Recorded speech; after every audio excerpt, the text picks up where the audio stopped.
Just a stand, or how? You can, as you wish. It helps me a lot to stand. Well, if you can't hear me, I'd be glad to stand. My name is Bob Morain. I've lived in Fort Collins for almost 30 years. For 27 years, I worked at Hewlett-Packard. Since then, I've worked as an independent software contractor, and I'm now also a partner in a small business trying to do consumer electronics. We moved here straight out of college, so this has been our adult life. My wife and I have 5 children, all raised here in Fort Collins. We have one son at CSU and a daughter at Fort Collins High School. We have 3 grandchildren with one more on the way. And we love Fort Collins, Larimer County, Colorado. This is a wonderful place. During that time, while I was working at Hewlett-Packard, I was also, most of that time, a leader in my church.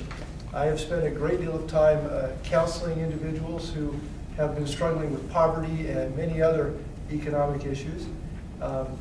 This is, it's almost a second full-time job, but it was a volunteer occupation for me, and one that I found a great deal of satisfaction in. As far as the role of state legislators and government in poverty and addressing the issue of poverty, I believe there are 2 or 3 main issues.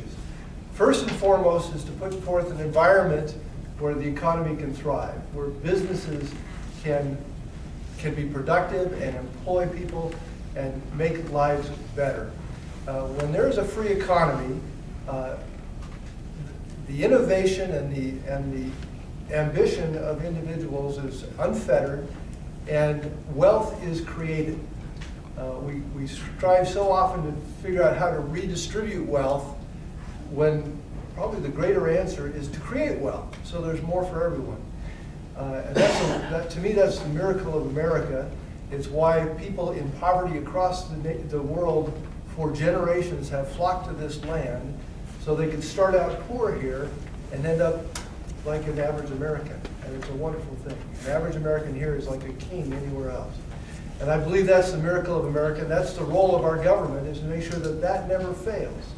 Secondly, I believe that we have the role of putting a safety net out for those who, for whatever reason, cannot participate in that great miracle of America. Whether they have handicaps or other reasons, I believe it is the role of government to do something to make sure that there's a safety net for them. And I believe that in the state, we have done many things to actually limit their ability. We'll talk later about costs and so forth, but many of the costs of poverty seem to be state-driven, and I believe we need to eliminate those kinds of things. Thank you.